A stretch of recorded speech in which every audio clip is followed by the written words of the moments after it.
Hello and welcome to Around the Lens, episode 45. I'm your host, David J. Murphy. This is a live weekly visual journalism roundtable show, and we're going to be talking about news, gear, and various topics related to the field of visual journalism. In case you've never heard of the show before, that's what we do. We talk about various photojournalism and documentary filmmaking type topics with experts from the world of this career field. If you want to know more about myself or the show, head on over to aroundthelens.com. You can find links to all our social media, Facebooks, LinkedIn. We don't do LinkedIn. We should do LinkedIn probably. Instagram, Twitter, all that good stuff. So go check that out. Anyways, we're recording this October 9th, 2016, just an hour plus before the second presidential debate. I am extremely excited to see how that's going to go, especially since this has been a pretty interesting week so far. So we will be ending before that debate starts, so we can go check that out, and so you can go check that out. Anyways, we got a great show for you tonight. A lot of great panelists, two great panelists, one returning panelist, Alex Robalewski, and our newcomer, Dustin Drankowski. The skis. All right, guys, why don't you go ahead and introduce yourselves? Tell us a little about yourself. Alex, why don't you go ahead first? Hi, everybody. My name's Alex Robalewski. I'm a photojournalist originally from Milwaukee, Wisconsin. Spent the last few years in Chicago, and I just wrapped up an internship at the New York Times, and now I'm freelancing in New York City. So how was that internship? What was it like? It was great. It was pretty intense. They keep you busy, and it was pretty great. A great way to get to know New York City, and it's something I'm still working for Metro a lot, and it's been a great way to get behind doors and go places I wouldn't usually with my camera. So yeah, it's been great. So do you think glad to be here? Yeah, that's great. I was gonna say, do you think you see yourself back at the Times in the future? Oh yeah, I've been freelancing for them. We finished over a month ago, and I've been working about 5 days a week for them. So keep them busy. Yeah, and then branching out a little bit. Yeah, they still have staffers. Yeah, they got about, I think, a dozen or so. Oh wow, cool. Well, that's an awesome experience. And so now you're freelancing in the city. So you plan to stay in the city for the time being? Yep, just signed a year lease, so I'll be here for at least a year. Yeah. Oh, awesome, man. Yeah, I wasn't sure what I was going to do after, and it just kind of worked out. So, I mean, New York, I never thought it's really competitive here, but it's worked out, and I really love the city. So I'm stoked to be here. There's no place else I'd rather be, and it's been fun. Great. Yeah, I mean, New York City is an awesome place. I spent 3.5 years there, working the streets and whatnot, and I think you're gonna have a great time. Yeah, I already have, man. It's been good. Awesome, man. Dustin, tell us about yourself. Cool. Hi. I am the photo director at Mashable, so I run a team of editors, and our main focus is telling feature visual stories. So like our whole big thing is kind of put a spin on it a little bit. We try and tell stories that are experiential and kind of first person from the photographer's point of view. And it's just something a little bit different than most places are doing. So yeah, that's my shtick. That's what I'm focusing on right now. Cool. So how would you compare Mashable to like the New York Times? I mean, you both are providing news and information, but obviously two completely separate companies. But I'm just curious, like, does Mashable have any correlation to New York Times in any way?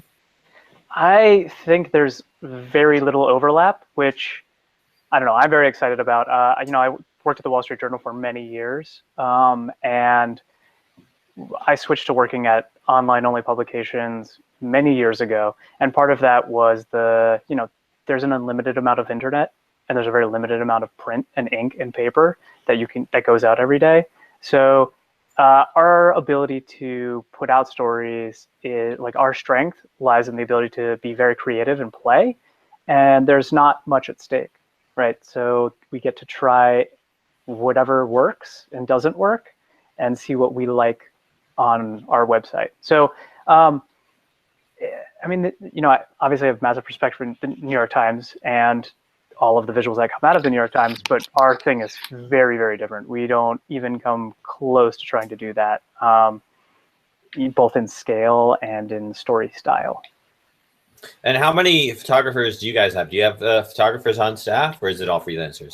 No, it's all freelancers because the idea is that by having photographers tell their story from their perspective, we can get stories from all around the world. Like we don't have to focus on a particular topic. We can do everything from really funny, fluffy stories. Like David Williams shot a story about a skunk competition in Ohio for us. But then we can do really big projects like Danielle Zoffman's working on a year-long refugee project for us. So by not working with staff photographers, and like opening it up to freelancers and focusing on freelancers, we're able to cover a huge swath of ground on things that we would never be able to do internally. And that's also anything that we do in the tri-state area. The photo editors on staff, including myself, we all have photo backgrounds, so we can take a quick portrait if we have to. We're not the best, but we're pretty darn good. Okay, great. And just add to Dustin, full disclosure, I think you mentioned that you like to work, like focus on the standpoint of the photographer's perspective. And I did work with Dustin last year with I sold my story from Iraq to Mashable. And one thing that that they asked was for me to write a little bit about the experience. And that, I think that was unique for a lot of publications to, along with the photo essay, have them have a little bit of insight to the photographer and the work that went behind the story. So that's great. It was great. So you're doing a little journalism and photography. Yeah, and thanks again, Dustin. Thanks again, man. Yeah. No, I mean, hey, it's thank you, because honestly, it's our ability to put out interesting stories and things that both appeal to us and to our audience is very largely on the photographers saying, hey, I think I have a story that might be interesting for both you and your audience. So without photographers pitching us stories, we're kind of nothing. We're just, dead in the water. So thank you. Yeah, man. So would you say that the freelancing is probably the de facto norm nowadays? I can't imagine it's not, right? I mean, that's definitely. There's so few staff positions, and I think it's been an adjustment. But photographers who are still early in mid-career now, I think have kind of taken to it. They're starting to learn how the business works and how to shift with it, as opposed to like really kind of being entrenched and fighting against it. So right. I also think the industry in general, media in general, is getting better at how they treat freelancers. It's not great yet, but it's getting better, or I hope so. It feels like it's getting better. So. Okay. Well, obviously, you can live in New York City as a freelancer, so you can make a living doing freelancing. So that's the best thing about that. All right, well, let's go ahead and get on with the show. We've got a lot of things to talk about tonight, and not a lot of time to talk about them in. So let's start with unnecessary risk. So there was a story on Petapixel this week about a photographer who died trying to take some photos on the top of a subway car. So apparently he was, there's reports there was he was intoxicated. Of course, so that didn't help. But this guy was known for shooting extremely dangerous imagery, getting on top of buildings and rooftops and just trying to, I guess, push the envelope with regard to where he could take photographs from. So, what do you guys think of this? People trying to gain attention through, trying to take extremely risky imagery. Is this something that, you have ever been compelled to do yourself? Or as a photo editor, have you seen people try to push this type of imagery? Have you ever stepped in and said, maybe don't kill yourself trying to get this shot? Any thoughts?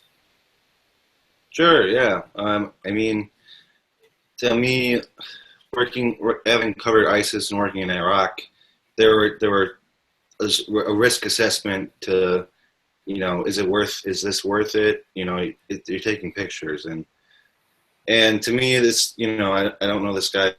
I don't know him personally, and I'm not super familiar with his work. But it's, I'm able to put myself in, take these risks for the story. And this, I'm not sure what story this guy was telling. And as far as like riding on top of a train, to me, it's just not something that would cross my mind. It sounds like he was just trying to get more like Instagram followers. Sure, yeah. That's where it seems to be the majority of where his audience was.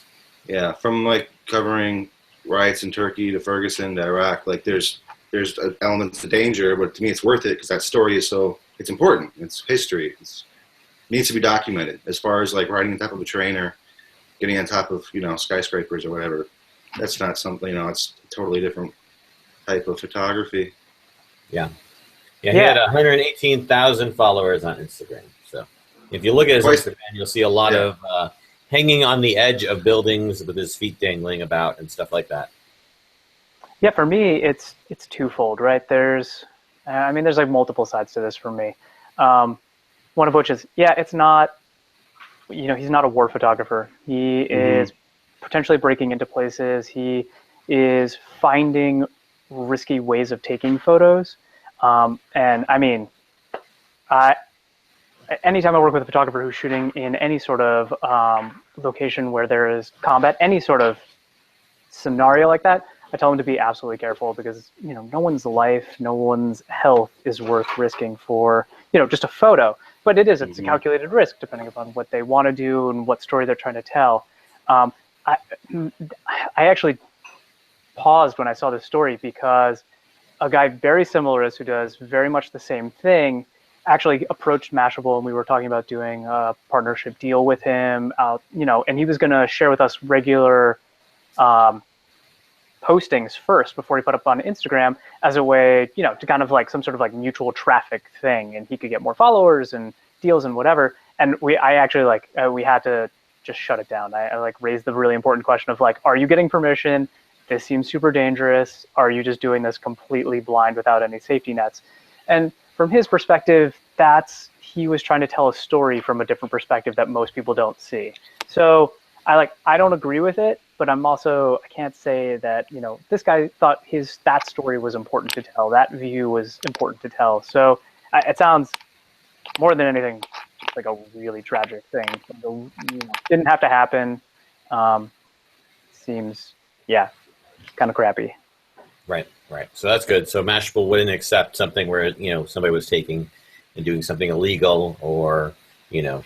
No, because I mean, there's too much. I mean, that's kind of stunty, right? Like, I don't need somebody doing like pulling a stunt or getting something so audacious as like that's the way we find people to come to the site.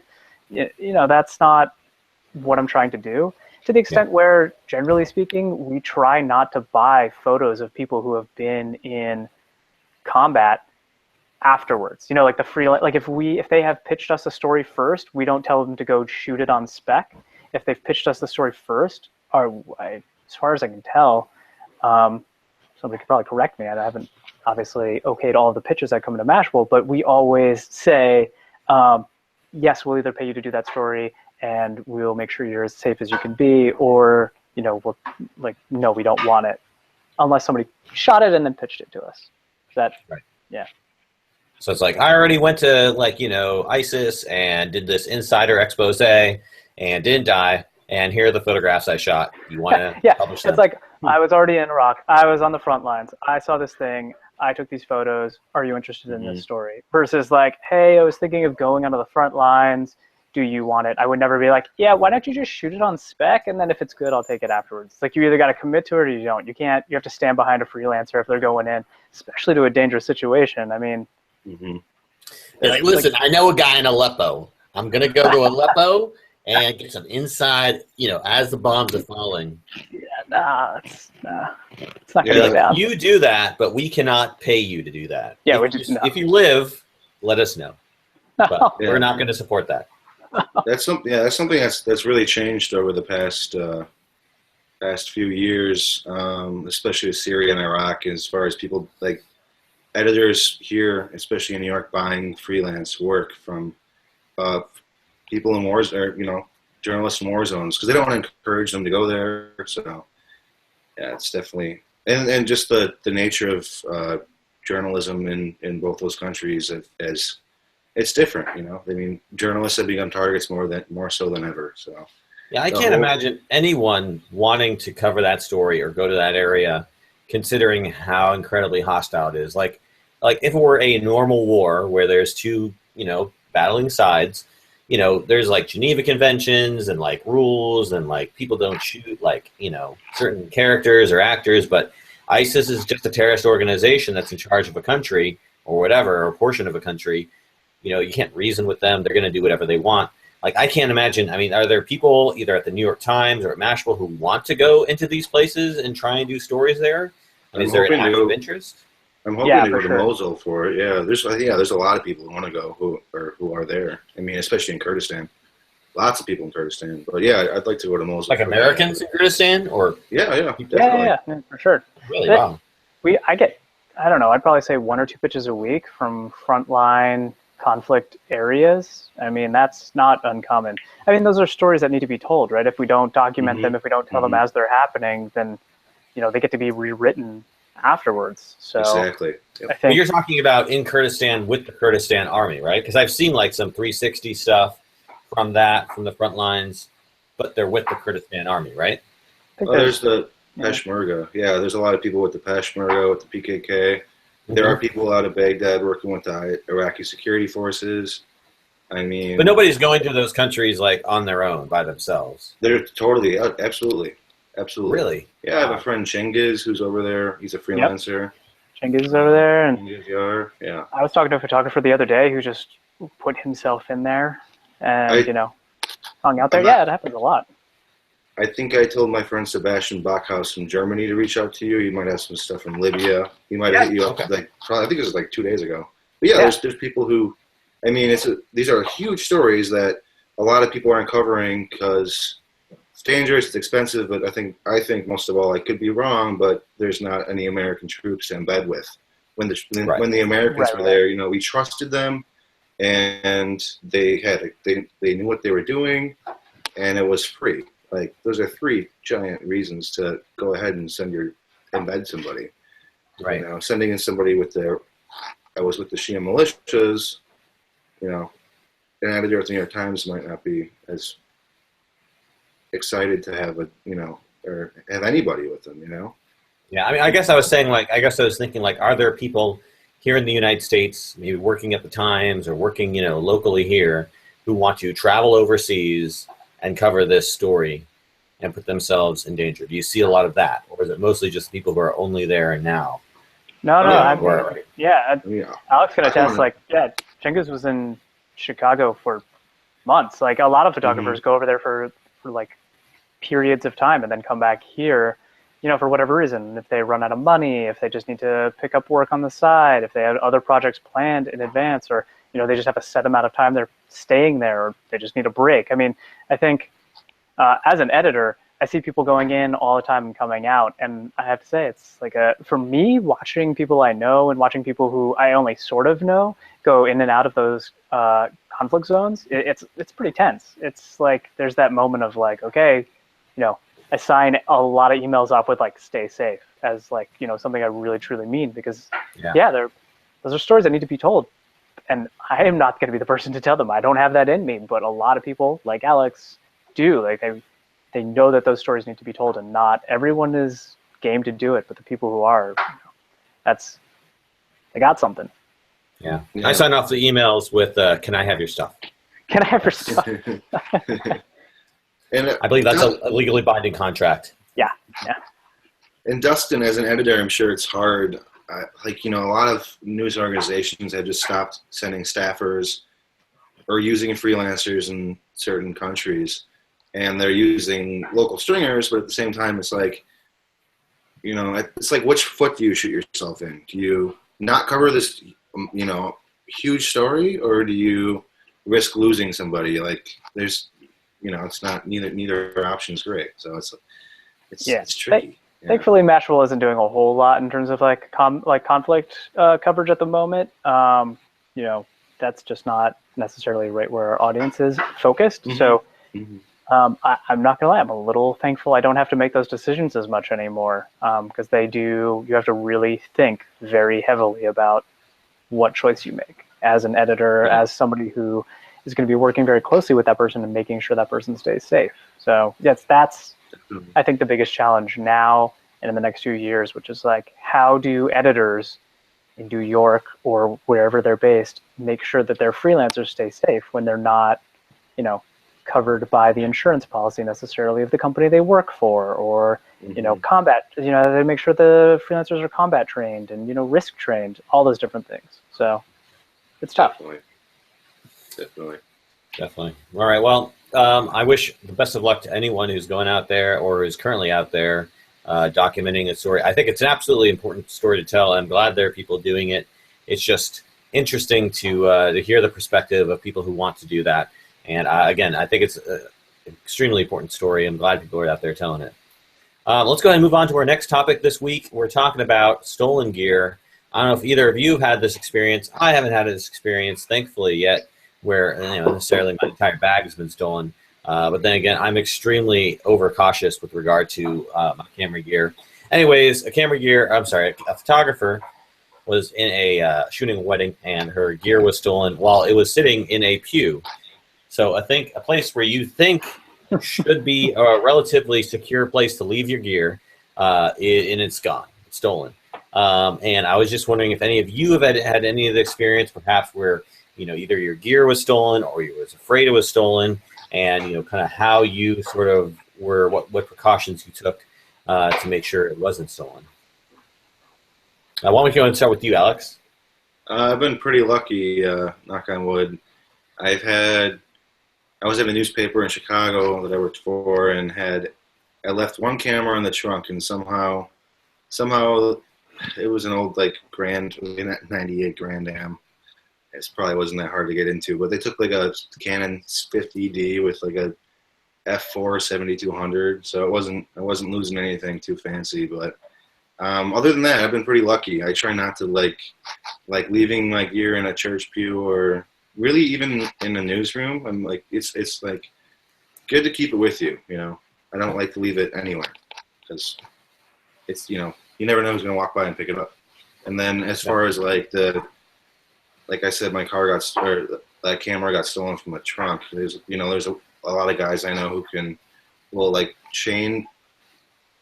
be able to put a chain on the trunk, so you can put a master lock on it. So when you pop the trunk, you have to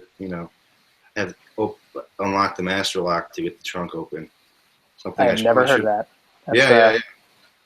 It's I think it was Anna Plato Rapping in the LA Times who showed me that. But I've seen a couple of guys do that.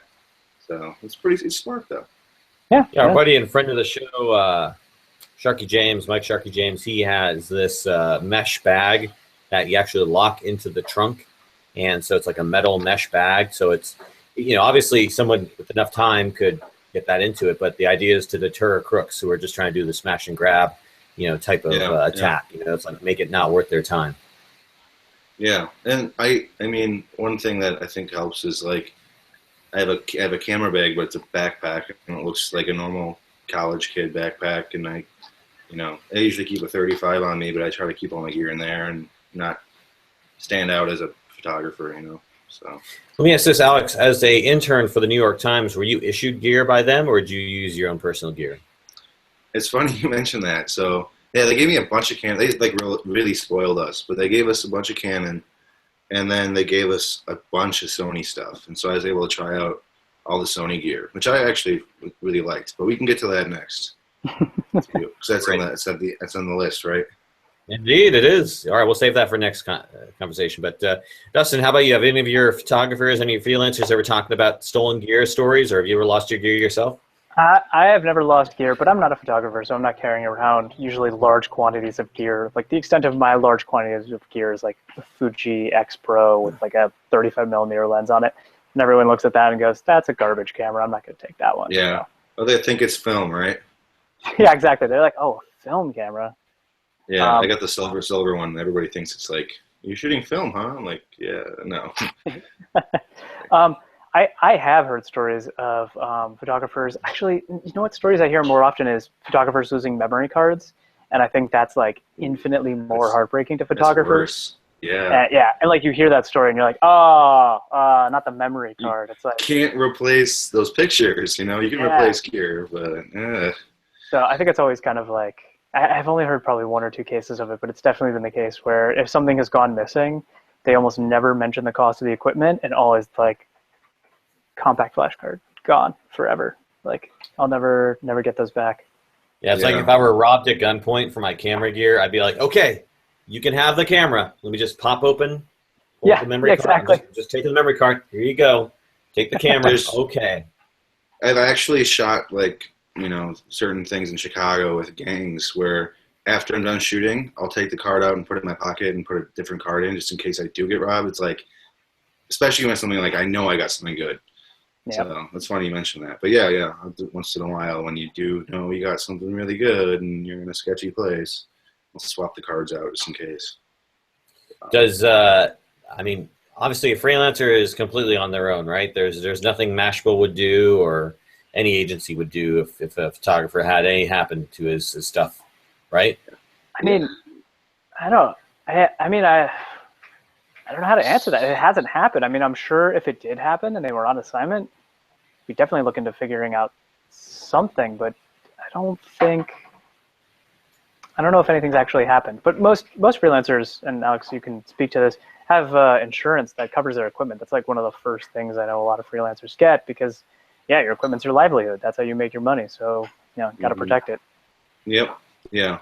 I'm in between insurance because I just moved here. Usually on homeowners insurance to cover the cameras. Yep. But and there's a lot of different. I travel pretty light as far as my gear goes. Like I'm shooting with 60s and prime 35 and 70-200 f4. So it's like, as far as like if it got stolen, it'd be if I'm going to pay $5,000 to get my gear replaced, that the premium would just, like $5,000 would probably cover everything I have already. So yeah, I don't know. There's a lot of guys who do invest heavily in gear. So yeah, insurance is totally important. But yeah, my premium is probably the same as much as like my gear and total cost. So yeah, I've always been told if you're going to get insurance on your gear, make sure to get a inland marine policy. Yeah. I've heard good things about that, and then I think I went to the NPPA, which was like a Canadian insurance company, which was good for a while. Okay. So we always had this thing. I went to art school in New York City, so like when we would do shoots on the street, you'd be carrying around Pelican cases full of like all kinds of gear, all the pro photo packs, all that crap, and you'd leave it on the side of the street. And if you like left it alone for 5 minutes, we always joke that if somebody was able to like pick it up and run away with it faster while carrying it, then you could go after him. Then they deserve it. They like earned that gear. They're like, you could have that pro photo kit. That's yours. Yeah, I'm super duper extremely cautious about that. I will always wear my camera bag on my backpack, on my back all the time. Yeah, you're especially working around New York City. It is super duper cautious. I've known people who were more casual with their gear. I remember, I've done shoots where people left their camera gear like far away from them. I was like, that would drive me insane. I don't know how you can possibly imagine, not like in the city, but like at an event or something like that, where they're leaving their camera gear because they don't want to carry it during the event. But that's really sketchy. Don't ever leave your gear ever, unless you have a trusted agent who you can leave it with. Yeah. I'm sorry for this person. This sounds like a pretty crappy situation. And it didn't seem like it was that far from her. It was just like she was photographing in the aisle or something or whatever, and it was just in a pew right there. So even in a church at a wedding, you cannot trust people. That's another good tip. Don't ever trust people ever. That's good advice. Humans are bad. Yeah, we're all fallible. All right, well, let's go ahead and move on to our next subject, which we hinted at a little bit. We're going to talk about the latest Sony camera that's coming out here, the Sony Alpha 6500. It's their flagship APC camera. It has the fastest autofocus and the most autofocus points. It can focus very quickly, 0.05 seconds. It's got what's known as 4D focus, 425 phase detection autofocus points, 24.2 megapixel sensor, ISO range up to 51.2, 11 frames per second continuous. So this is a pretty decent powerhouse of a camera for the APC sensor size. What do you guys think of this camera? Is this something you'd ever find yourself shooting with? Do any of these specs kind of intrigue you? Alex, you've shot with Sony, so what are your thoughts on this? I actually really liked I was using the Sony A7S, and that's like 12 megapixels, but it looks really great for for shooting in low light, and it weighs probably the same as that Fuji X100 you mentioned, Dustin. And I was just using a 35 2.8 Zeiss, which is like pretty much weightless. So it was a great full frame camera. You can get like low light images, and what's cool is the screens can flip out, so you can get really low, really fast. The autofocus is great.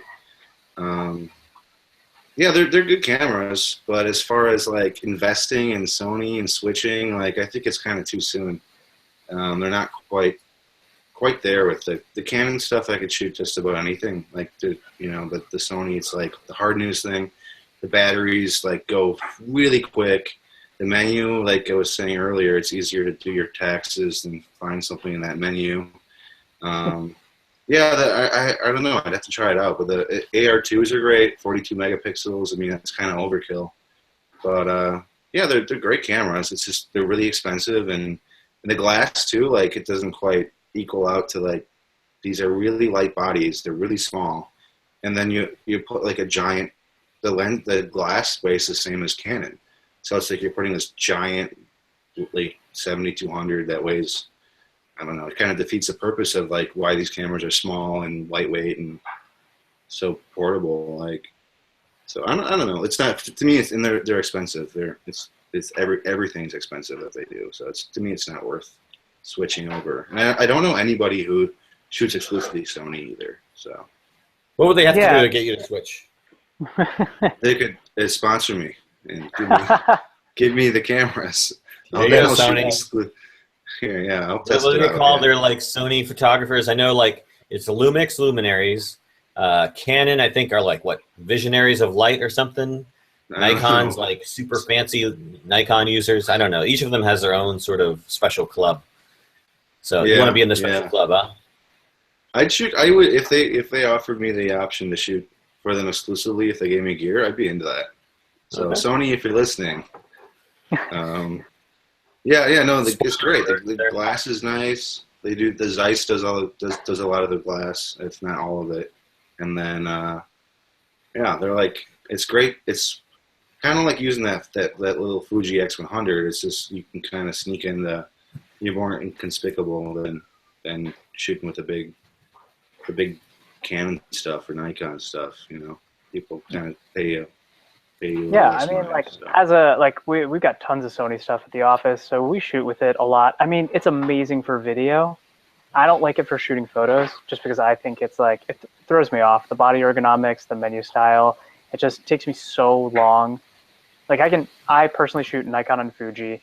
At work, we have a crap ton of Canons, so we're always shooting Canon. And then when they introduced the Sonys, largely for the people shooting video, we started using the Sonys every once in a while to take pictures. And the adjustment from Canon or Nikon or Fuji to Sony, it takes me 20 minutes just to go through the menus to make sure everything's set up right. And the A6500 is, like the stats on that camera, that thing's a beast. That thing is an absolute beast. It's like top of the line in every single category. But it also holds zero appeal to me. I think it's like the least interesting camera to be introduced in a really long time because it does everything, right? I mean, I'm definitely in a minority in terms of I loved the Nikon DF. I think that's like a really bizarre, really interesting camera. And when Leica comes out with their monochrome cameras, I'm really into those. Those cameras have so much character because they were meant to do a certain thing and take a certain kind of photo. And the 6500 is just like, I don't even know. You could just shoot 4K videos and pull stills out at probably like the equivalent of 14 megapixels afterwards and call it a day. Like, you don't even need to take pictures if you don't want to. So, wow, love-hate relationship. Sounds kind of appealing. I bet it does. I would say, Alex, you should try to pitch yourself to be a global imaging ambassador for Sony. Ooh, that's good. That's their special club for photographers. Global imaging ambassador. All right. That sounds great. So, I'll take one too. You get a Sony camera. You get a Sony camera. Exactly. I don't know. I'm using the Panasonic Lumix camera. I've switched almost entirely to that from the Canon brand. I mean, Canon Mark 5D Mark II was my go-to. And I think, if someone hired me to do something with photography, I think I would jump back to Canon. For that, I think Canon does the best in terms of photographs, straight photography. But for video, I don't have any problem. I'm much more fluid in terms of trying different stuff out and seeing what works. I switched to Sony when they released their first DSLR, the Sony Alpha 100, I think it was. Oh, yeah. Because that was back in 2006 or 7 or whenever. But they had me over. They won me over because they had the ability to like vibrate the sensor every time you turn it on. Which, you know, if you've ever had dust on your sensor, that's a huge deal. Yeah. So I was like, sold. I will switch over to Sony. And it's like I wasn't fully invested in any kit at the time. But then I quickly moved to Canon after that. I wasn't really happy with the camera. But, I think if I were getting paid to do photographs for somebody, I'd use probably Canon or Nikon. But if I was shooting video, I'd probably be more experimental. Now, you said at New York Times that they have Canon, they have Sony. Do they have Nikon? Are they completely ambidextrous, or are they mostly Canon? Or what do they mostly use at the Times? From my understanding, it's half the staff shoots just Canon, and then the rest of the staff will shoot like half Sony, half Canon, kind of mix it up. Okay. And then I think there's somebody in there who does, maybe not with Fuji. There might be a Nikon shooter or two in there. I know when I shot Nikon at the Wall Street Journal, I caught a lot of crap for that. I was basically being hazed constantly. Oh, man. Everyone looked down upon me. I was the unloved child of the photo department just because I shot Nikon. Yeah, so that's crazy, man. To me, it's like BMW or Mercedes. Like, you know, they're both great, right? Are they though? Everybody knows BMWs are better. Come on. I have never tried either, so I wouldn't have any idea. But you can still have an opinion. You just have to shout it out. BMW. Good. Yeah, that's what we're talking about. All right. Yeah. I drive a Nissan, a Frontier, so I've never owned a fancy car in my life. Probably never will. My hope is that the next car I buy is a self-driving electric car that I can just basically call up my phone and take me to places, and I don't have to think about it. There you go. I hope I have no car and I just have a drone. Just a drone to fly me around. It just picks you up by your shoulders and straps. Exactly. You just wear like a little harness or something, and it clips into little hooks right here. And be like, "Take me away." All right, so I'm gonna have to leave early so I can go file that patent. All right. Don't worry, nobody heard this. Okay. All right, cool. But so Sony, so this camera doesn't excite anybody really.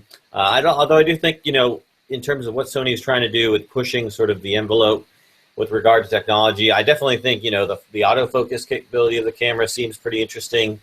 It does shoot 4K. I do have some friends who shoot Sony who probably would be all about this camera.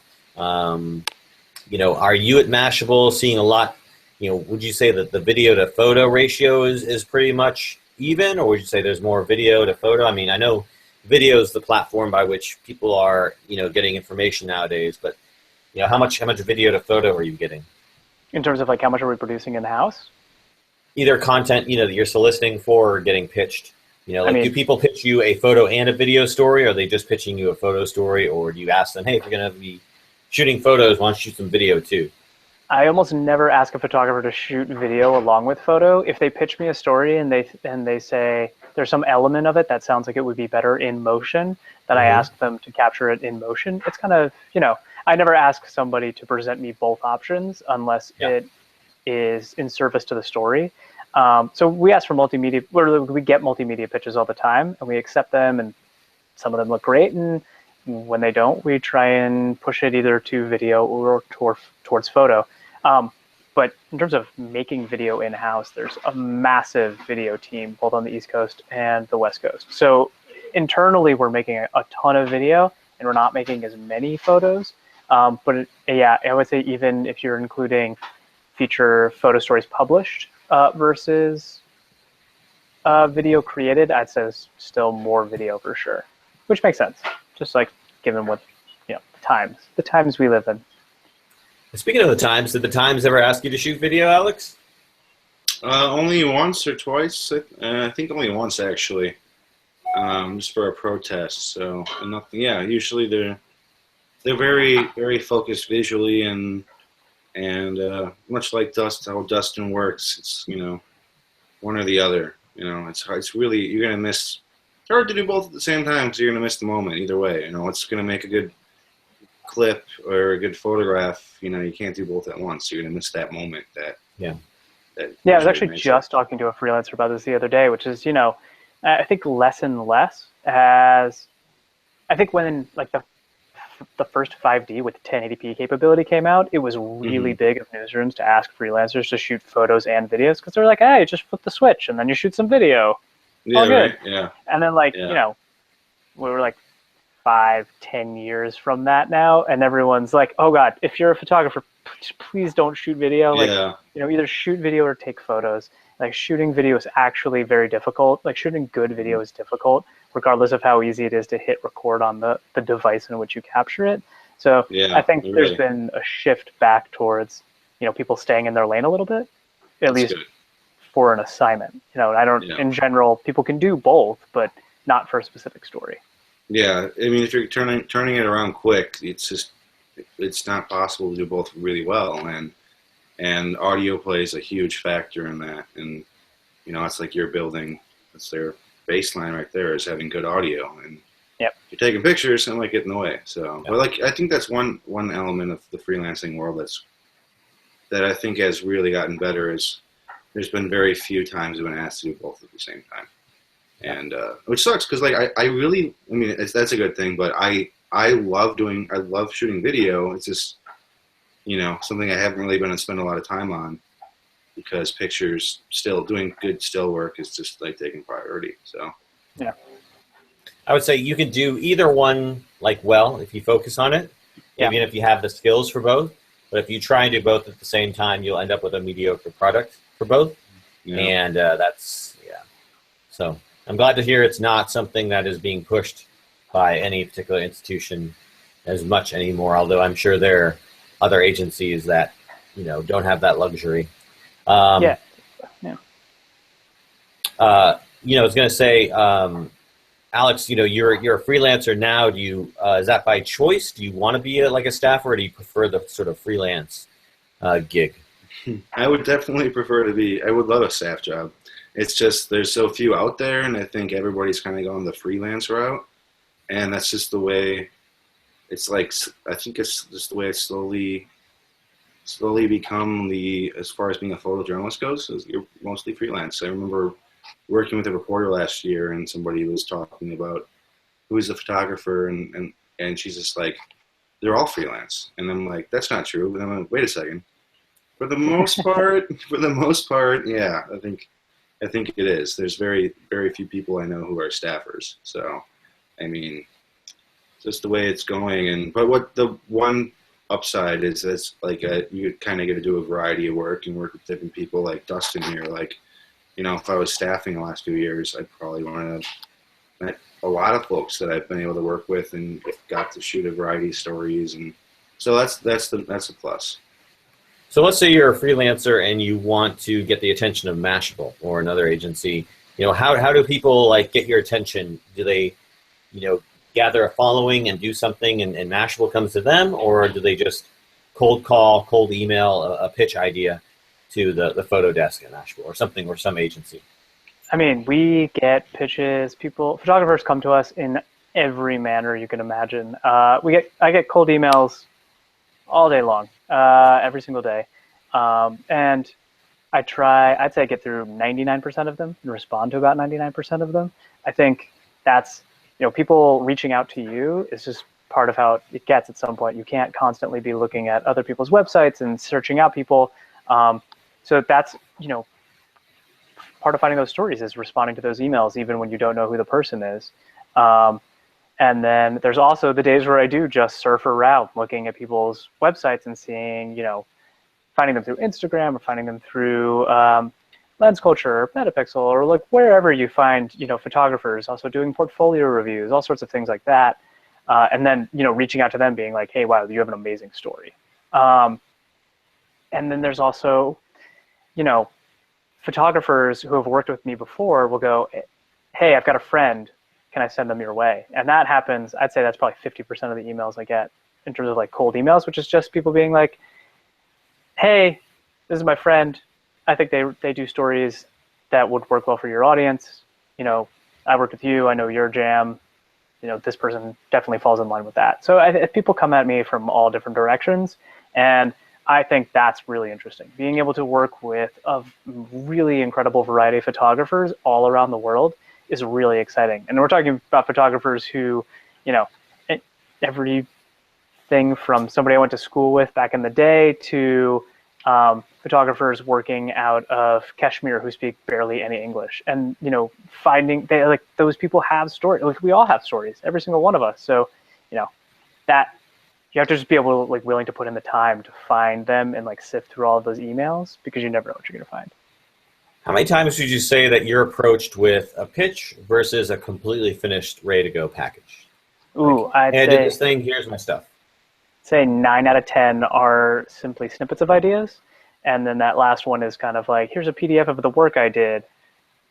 Are you interested? And I would say most of the time we don't take fully fleshed out stories already. Both myself and my team really push for that to be, the ideas, generally speaking, come from the photographers, because they come from a place where they are very passionate about the idea. So they want to push it as far as they can. And they can also write very passionately about those stories. But yeah, we like to work with them to create those stories, as opposed to them just kind of dumping it in our lap and being like, I don't know, you put it on your website now, I've already done the work for you. We like to get our hands a little bit dirty, really kind of craft it and edit it and work together as a team with the photographer to, make it their best version of their story and make it something we're all very proud of. Okay.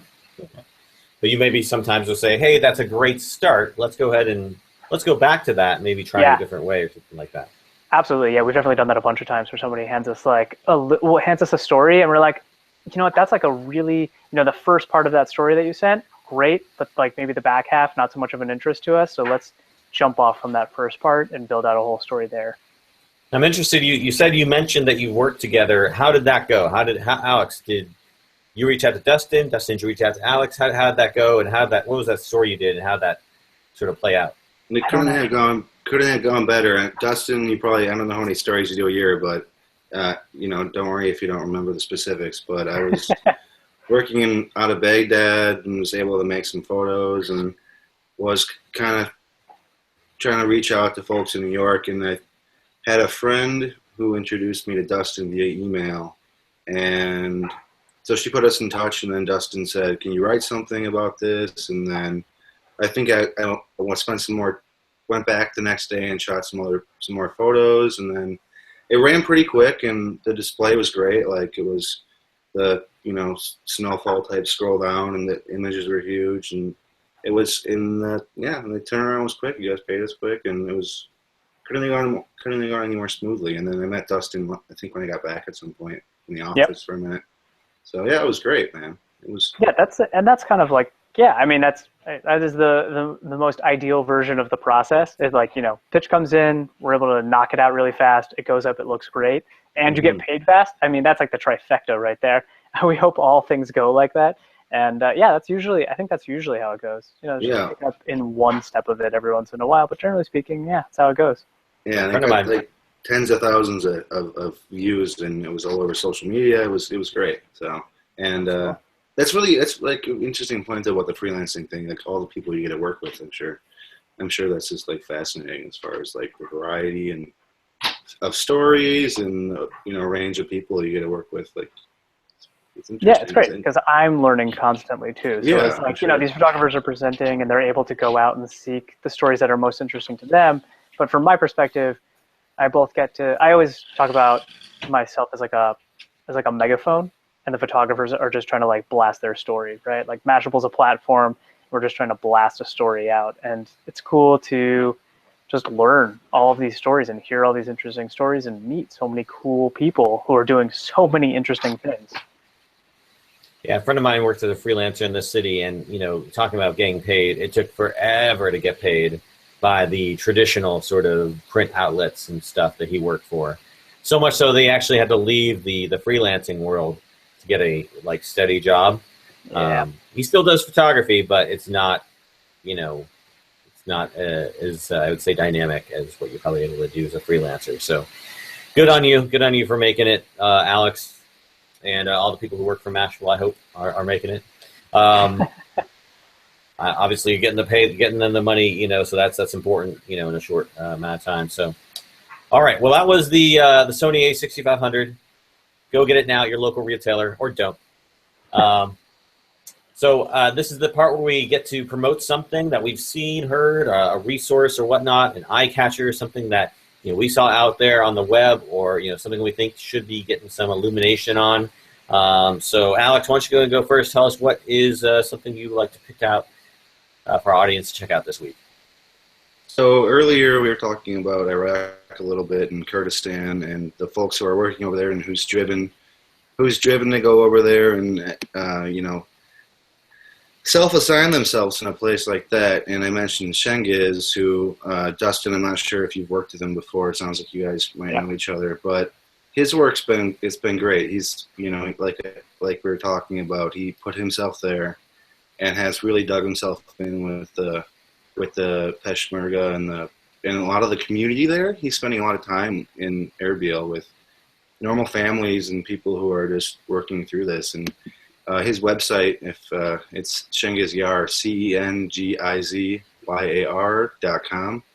And yeah, I'm really looking forward to seeing what he does with this body of work. Because everything he's done so far has been great, and he's a good guy personally too. So awesome. That's my shout out. Thank you. All right, Dustin, you got anything for us?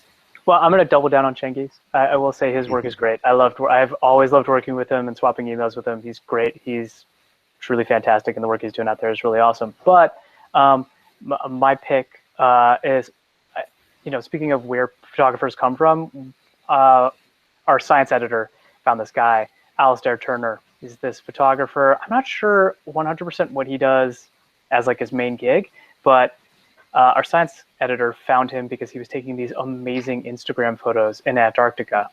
And I was just like, he showed it to me and my like mind blew. I was like, these pictures were incredible.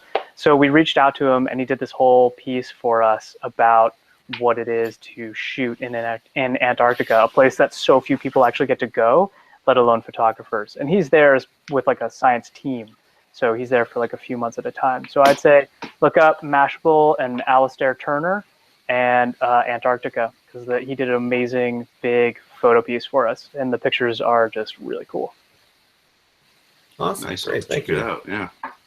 I'm going to give a shout out to war photographers. There's this great video online on Petapixel right now about an army photographer, a British army photographer, documenting sort of what he goes through in his job. You know, as a former combat photographer, I can definitely relate to what he's doing.